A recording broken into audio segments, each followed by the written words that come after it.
empathy, other human for other human beings in our everyday lives. For many, the idea that we can defy politics as usual and channel human ingenuity toward more egalitarian forms of social organization is far-fetched.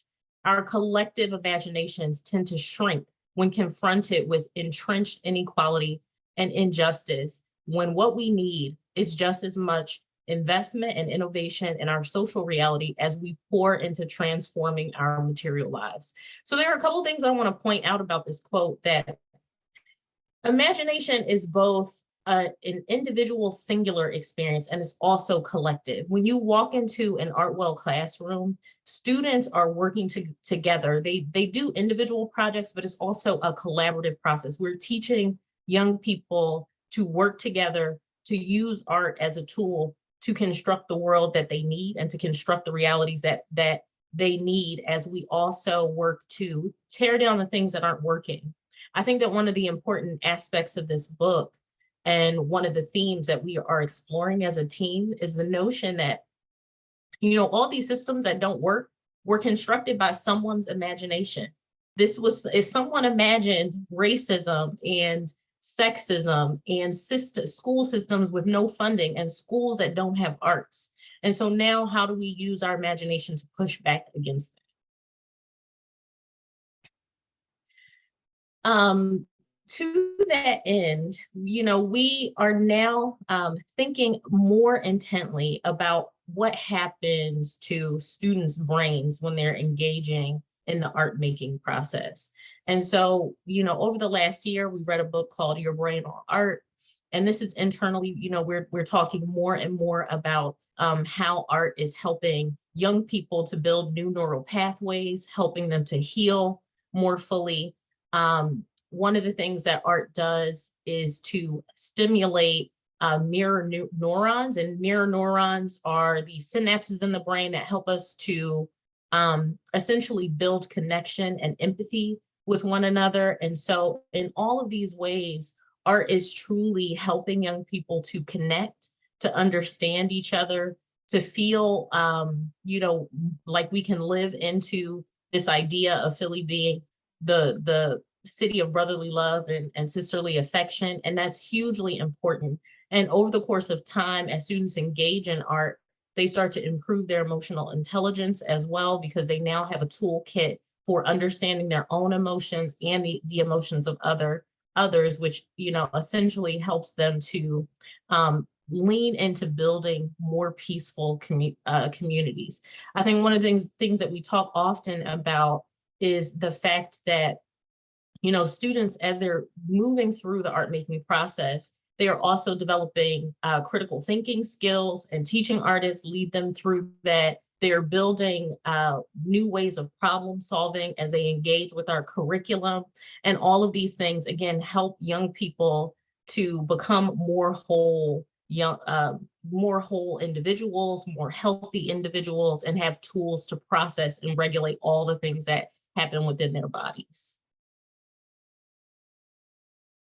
We're starting to talk more and more as well about adolescence, and there is a call, within the scientific community for us to understand adolescence no longer as age 11 to 19, but age 10 all the way through 25. And 25 is that stopping point, because we know that is the time when the prefrontal cortex is finishing developing, and young people have the ability to make decisions in a more informed way. They're more rooted in their identities and have a stronger sense of self. But during adolescence, there are some defining features, and the ones that, are most discussed and important at this point in time include exploration, developing that identity, which I mentioned before, being concerned with both the inner world and the outer world. The connection is really important. It's a time where young people are really trying to understand themselves as members of the community, and they actually are engaging in a lot of behaviors that indicate that they want to connect. They want to do something. They understand that they have agency. And then it's a time of experimentation and risk taking. So that can be negative and it can also be healthy. For ArtWell, the healthy side of risk taking means that through art, young people understand that they can make mistakes, they can correct those mistakes, they can take mistakes and make them into something new. And so we provide an environment that really is safe for young people to explore all three of these facets during adolescence. And it's something that we're talking more and more about. We also have this ripe opportunity to counter anti-Black racism through art. This slide is actually from UCLA, and they have a Center for Adolescent Development, and they talk quite a bit about how anti-Black racism is a huge counter to youth development because of what we know, that there is a threat of young people not being able to access resources. There's a threat on your ability to develop into a healthy and whole person because you are constantly being dehumanized. And I think that for us as ArtWell and as a community of artists, we really have the opportunity to counter these things by giving young people safe spaces to explore their identity, to develop their identity, to build strong relationships, not just with each other, but they build super strong relationships with our teaching artists. They love their teachers. They love their ArtWell teachers. And, over and over again, we hear how much of a strong relationship they're building with all the teaching artists who come into the classroom. But we're also creating these opportunities for young people to shift the narrative and to create new narratives. And this is where the idea of imagination comes back into play, because the world is telling you that you're this, but what do you really believe? What do you say you are? And we're helping young people to explore that through the art making process, which is a huge positive reinforcement in so many ways. So how do we know our program works? We survey our students every single year. We have conversations with our teaching artists. We have conversations with our partner sites as well.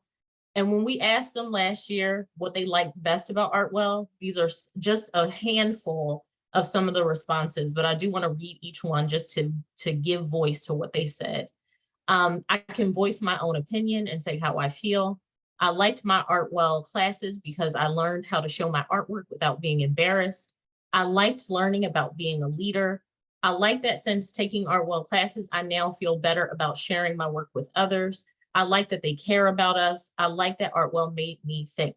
So that last point is kind of highlighting, again, we are giving young people tools for critical thinking. We are engaging them in ways that their classroom teachers are not engaging them. They're building confidence. They're building the ability to perform and to also just stand, deeply rooted in who they are and to present that to the world, which is a huge skill to develop as you move throughout life and move through the classroom and school experience. And they are also developing a strong sense of self. One of the things, I didn't add some quotes here, but what we also see over and over again is that students talk about making friends through engaging in ArtWell. And I want to point that out because, many of you probably know that there was a huge article that got released indicating that, Americans feel isolated and lonely, and there's a loneliness epidemic, and we're fighting against that through art. Young people are making these strong connections. They're building ties with themselves first, and then they're able to build strong ties with others. And that is something to really, really celebrate. So I'm going to turn it over now to Enoch, who will talk a little bit more about our curriculum and approach. And I'll advance the slides for you, Enoch. Cool. Thank you very much. We can go forward. We're going to kind of start with shaping our teaching philosophy and then expand out from there to get into some like hard data, so on and so forth. So our teaching philosophy is centered around this quote from Sonia Renee Taylor. For those of you that don't know them, they are the author of My Body Is Not an Apology. And in that book, they state, contrary to purpose, natural intelligence does not require we do anything to achieve it. Natural intelligence imbues us with all we need at this exact moment to manifest the highest form of ourselves, and we don't have to figure out how to get it. We arrived on this planet with this source material already present. And I discovered Sonia Renee Taylor, ironically, in this interview that they had with Brene Brown, where they talked about this concept of natural intelligence and the idea that when an acorn falls off a tree, there's not a bunch of other plants telling that acorn it needs to become a tree. It inherently knows this, right? And the becoming of the tree is not as much about it striving to grow in this specific way as much as it is about it removing the barriers that impair its growth, right? And we tend to think about humans in the same manner. We don't necessarily have to strive in the way that we are told in order to be great. I would argue actually that that's capitalism. It's more so about removing all the barriers that have been put in place that impair our ability to engage with that greatness that is inherently within us. And a lot of our programming is centered around getting students to identify, acknowledge, understand, and tap into that natural intelligence that was already present within them. We can go to the next slide. So to do that, we use a healing-centered engagement model. And I'm going to kind of break down a little bit of the difference between that and trauma-informed care. I also want to state upfront, like these two things are not in competition or oppositional. They are things that go hand in hand. So every member of ArtWell, from staff to teaching artist, efforts are geared towards one unified goal: to use a combination of the arts and healing center pedagogy to help Philadelphia youth tap into their source material, to guide them in accessing and creating from the space of who they are naturally inclined to be. Trauma-informed care offers an important lens to support young people who have been harmed and emotionally injured, but it also has its limitations. It generally is too focused on the harm. Our move to a healing center approach views trauma not simply as an individual isolated experience, but rather highlights the ways in which trauma and healing are experienced collectively. If trauma-informed care gets you from -1 to 0, then the addition of healing center engagement gets you from 0 to +1. And that's essentially the mindset that we move with as an organization, and the mindset that we equip all of our teaching artists with when they are moving into the classroom. As we all understand, right? Like grief, the grieving process, all of that is an upward spiral. It's not just like a straight shot up.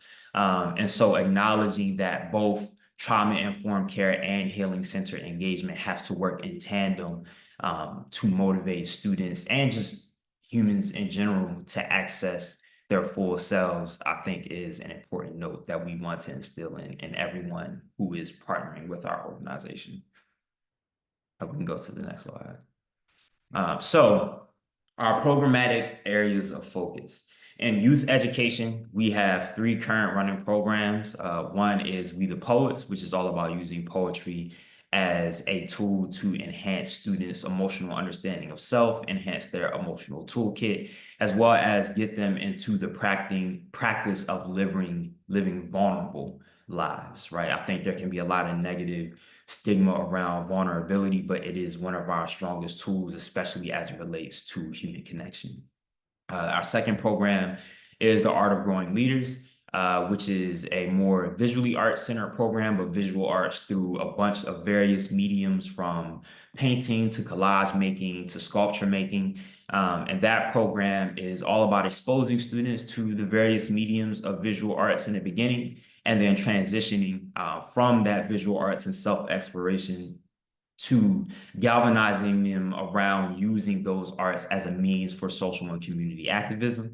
And then our third program, which was a program that used to function and then it kind of fizzled out. And now we are hoping to bring it back as we can identify as value, is a program called Eco Arts. And that program is primarily around environmental stewardship, but through the process of art making. So through art making, students are learning more about the environment, how to engage with the environment, and how to keep the environment around them much more healthy spaces. Then in adult education, we have a monthly series known as Skill Builds, which happens the first Saturday of every month. And this is a program that is open to the public. It used to be only open to our teaching artists, but we've decided to open it to the general public because, I mean, they deserve education just as much as our teaching artists do.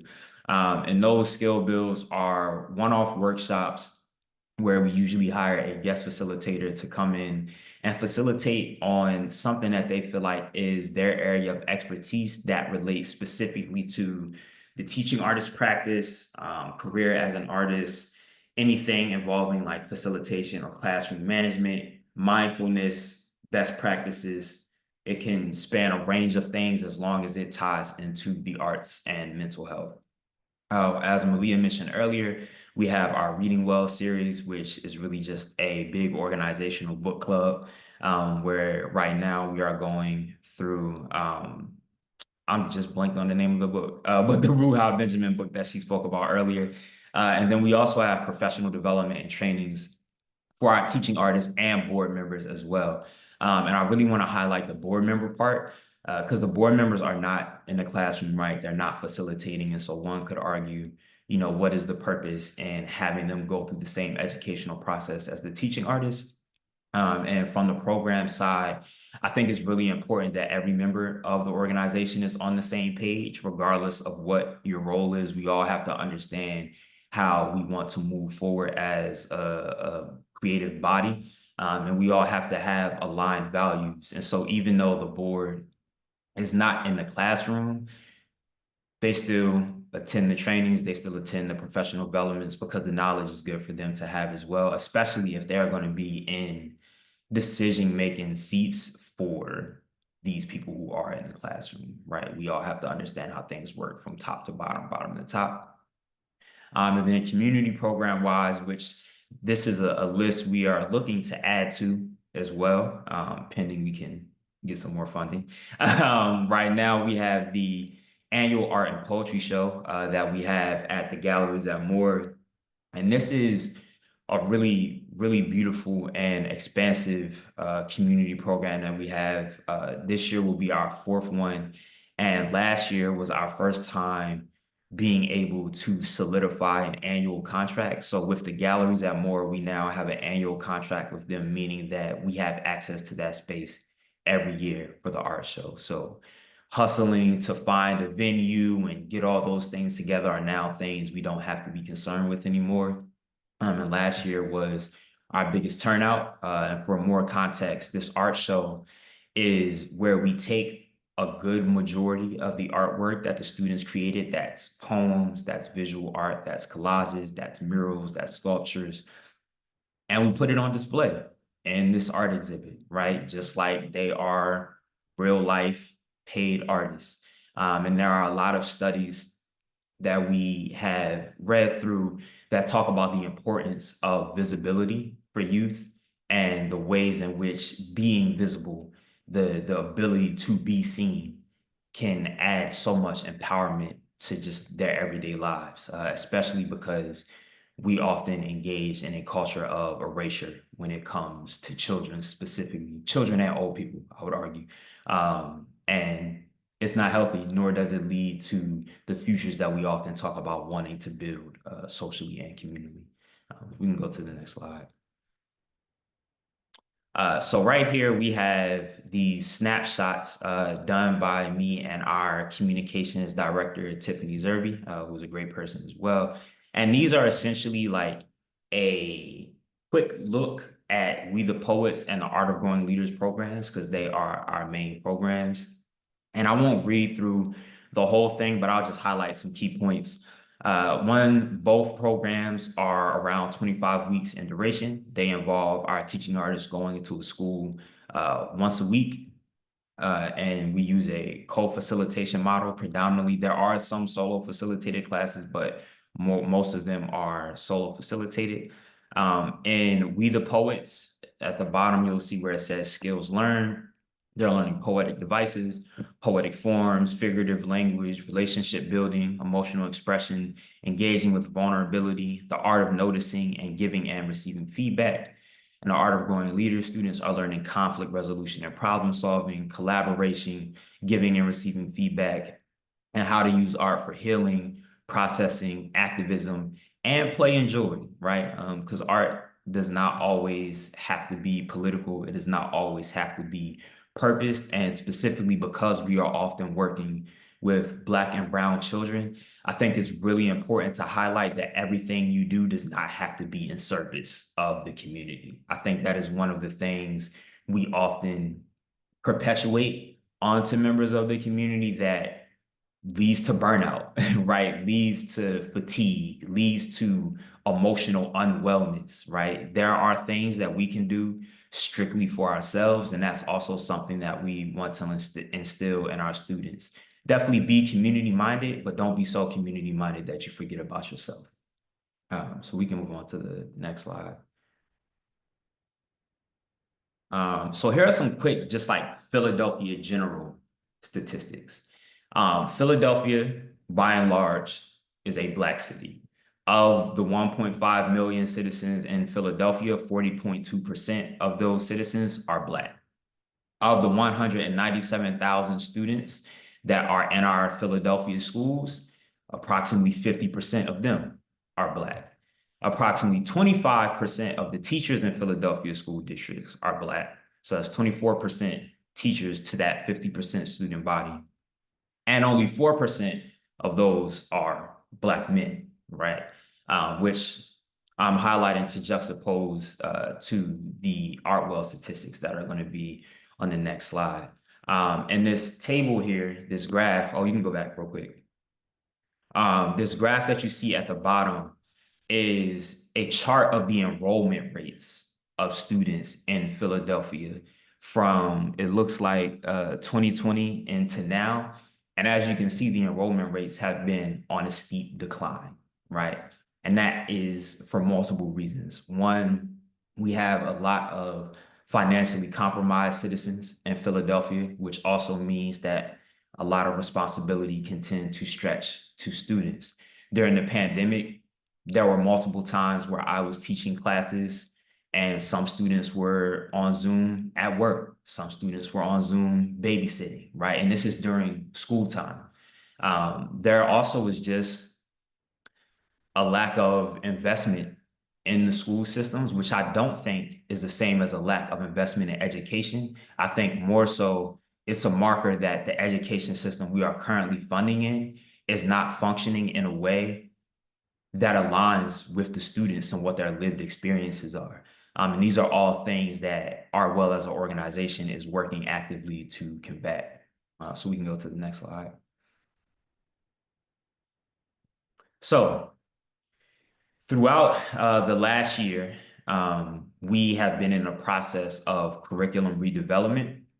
As Malia mentioned earlier, ArtWell was previously a white-led organization with predominantly white staff, which also means a lot of the curriculum that ArtWell had was made by a bunch of white people.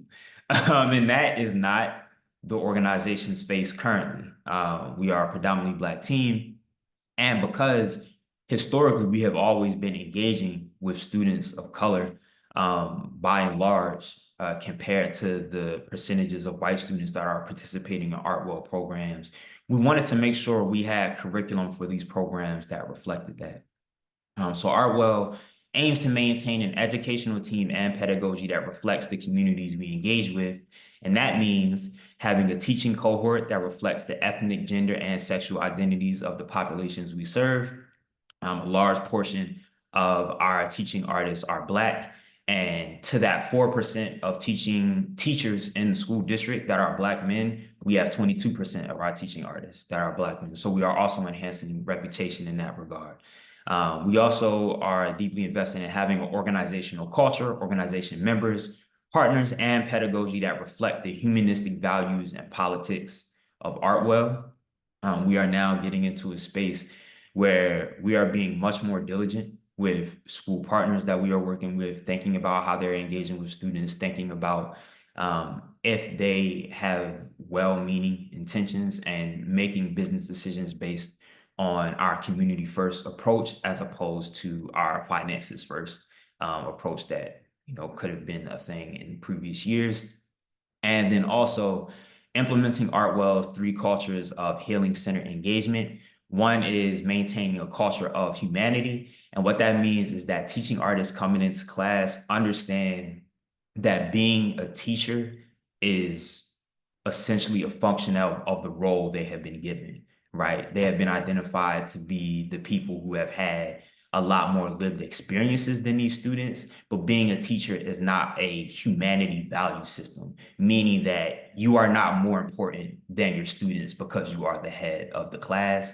Your needs are not more important than the students. We look at the students as humans first and students second, meaning that we also coach our teaching artists into understanding that whatever thing your student is going through should be treated as serious as they believe it is, right? Because we don't want to minimize as well. We also are big on having a culture of loving expectation.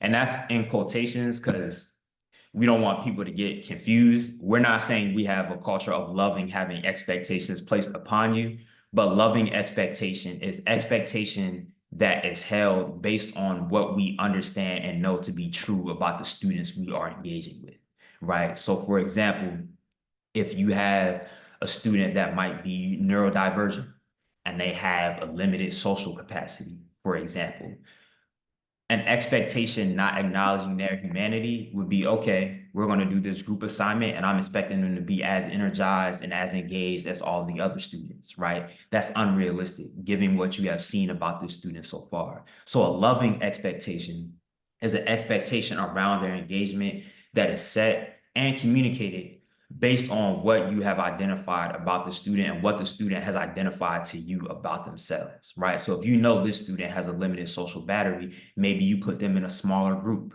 where they can have more access to functioning and be set up for success. And then lastly, a culture of trust. And that's mainly about being a stand on it person, right? And communicating clearly. So we talk to our teaching artists often about if there's a thing you promise to the students, if there's a thing you say is going to happen to the students, make sure that happens. And if it can't happen, also make sure you communicate that, right? I think a lot of times, at least in my experience, going into classrooms, I've seen a lot of teachers not engage in trusting ways. There are a lot of empty promises made, especially when it comes to like outside programs coming into the classrooms. There's a lot of miscommunication or lack of communication. When I was in school, programs disappeared all the time. I had no reason why, right? No one communicated these things to me. And building a culture of trust is about having that open and transparent communication with your students. At the bottom are just some general demographics on our teaching artist cohort. I'm not going to read through those because I kind of referenced some of them already, but I'll give y'all like a couple seconds to glance at that. Cool. And we can move to the next slide.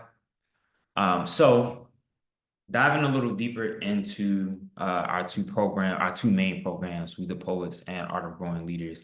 Here you see a snapshot of the curriculum, the redeveloped curriculum that we went through the process of making this past year. And as you can see, We the Poets is broken down into 3 units that have smaller units within them. So the first unit is about emotional exploration and communication, understanding and utilizing poetic devices, understanding how to write and form, and performing creative works, which I also want to highlight because I just really enjoy it and I'm really proud of it. During the section where students are learning how to write and form, that section ends with all of the students creating their own poetic form. When we were going through the process of building out the poetry curriculum, a lot of it was based on a lot of the work I did with ArtWell prior to becoming program director. I've been a teaching artist with ArtWell since 2017.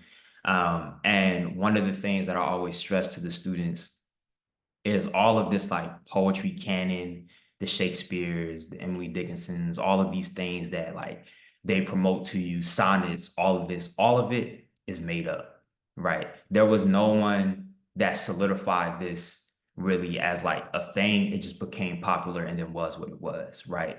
Which means if all of this is made up, anything you create poetry wise is equally as valid as this well-known thing. The only difference is it's just not well known yet, right? And so walking them through the process of making their own forms, swapping rules and writing in each other's forms really gets their hands on the concept in a tangible way that you are just as important as all the poets that we have taught to you. Which I also want to highlight during the We the Poets program, going into the ideology of making sure that we are engaging with students and reflecting the student body. All of the poets that we teach in our curriculum are poets of color and majority still alive as well. A good portion of them are poets that are in Philadelphia that these students can actively engage with in real time. And that was really important to us because a lot of times, I mean, I know for sure for myself, all of the poetry curriculum I engaged with as a youth, I rarely saw any poets that look like me, right? So making sure that students are engaging and understanding that this is not a white art form, so to speak, and is not only valuable coming out of a white mouth. Is very, very, very powerful. We can go to the next slide. And then Art of Growing Leaders, as I mentioned, is our visual arts programming. And this is kind of the cover art and unit 1 breakdown of what that'll look like.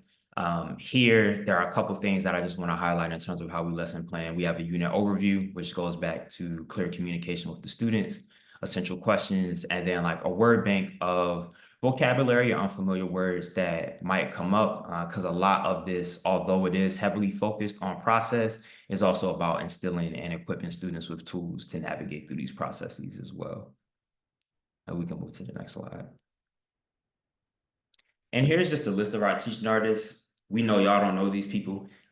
Feel free though to screenshot these names and look some of them up, because some of them are some really phenomenal folk and really accomplished. As Malia mentioned earlier, all of our teaching artists are career artists, right? So this isn't a city year situation where we're pulling students who don't have any teaching experience and dropping them into classroom in front of the students. These are all people who have established art careers, have made a living off of the arts, have paid bills off of the arts. And one of the most beautiful things that I appreciate about ArtWell and why I was down to become program director is not only are we debunking a lot of bad rhetoric for students that arts is not a lucrative business path, we are also helping to facilitate the expansion and growth of artists' career by putting money in their pockets. And that's also a beautiful thing. We can go to the next slide. Cool. And I will turn it back over to Malia. Thank you, Enoch. So this is a fundraiser, and we thank you for taking an hour out of your possibly hungover morning to be with us after that gala, which was so fun last night. If you support us, we wanted to spend this time helping you to understand intimately who we are and what we are about. Because we are filling spaces and gaps that no other organization is in Philadelphia, and we want you to know that. And we really stand on our principles and what we want to accomplish with young people in Philadelphia. When you support our organization, there's a QR code down there and also a link. It's theartwell.org/donate. You are helping us to implement our new culturally responsive curriculum that Enoch talked about. You're helping us to relaunch this program, Eco Arts, that Enoch mentioned, that is really about helping young people connect with the earth and to understand themselves as stewards of their communities. This is a program that is about stewardship, and I think that we as Black people, as people of color, really understand what it means to hold on to resources and do the most with what we can with them. And that is what Eco Arts is about.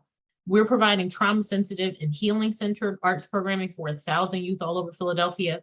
And that's only 1,000 youth. You saw too that we also have a number of programs that focus on adults.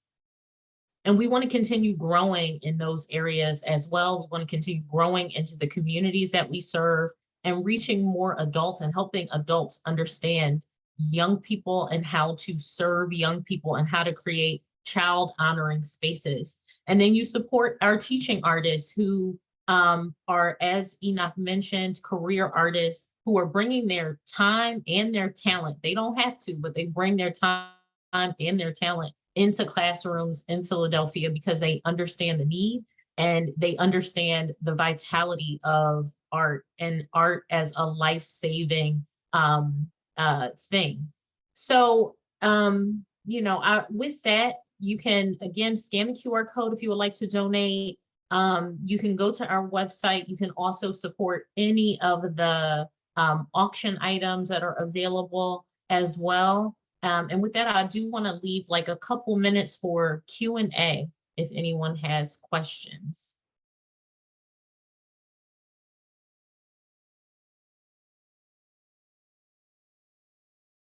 And thank you for your donation, Dr. Coles. This is Michael. I don't have a question, but I do want to say that I just enjoy hearing about the work that y'all doing. I think it's amazing stuff, and just kudos to y'all, man. I hope y'all keep doing it for as long as y'all are around and everything, man. So I love I love the presentation, and I think the work that y'all doing is so important. So thank you for sharing with us.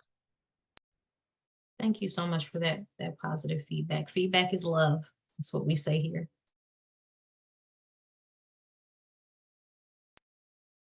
If no questions, like I said, I appreciate ArtWell for the presentation. You can tell from all the information they shared, it is a worthwhile cause. So even though if you donate, it'll be even more valuable if you share within your communities, because there's a lot, we're connected to a lot of people.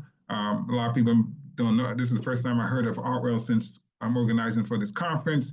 So I think the value of sharing and networking and sharing with your communities, because I know personally a lot of people that would be interested in this organization based just on their mission, and you have legit process of educating the youth and serving the youth. So I think this is very valuable. I appreciate you guys from ArtWell, how you articulated your cause and your mission and gave specifics on how you achieved those goals. So appreciate it.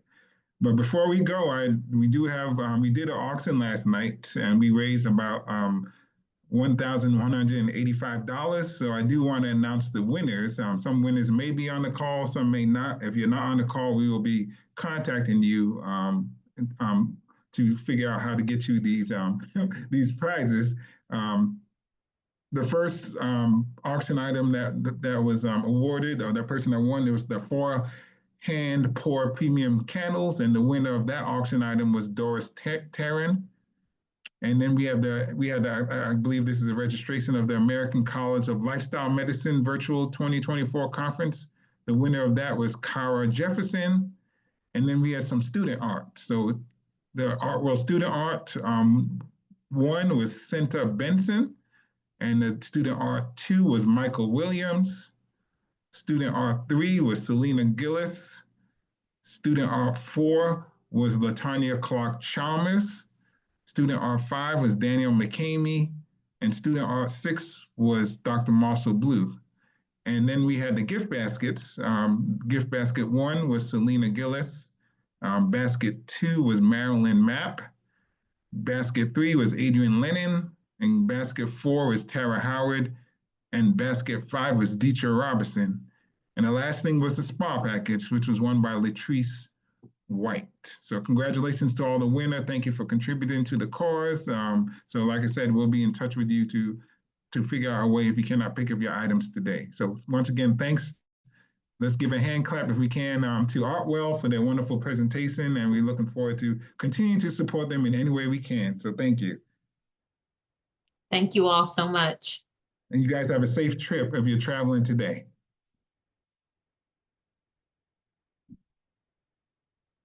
Thank you guys. Thank you. Take good care.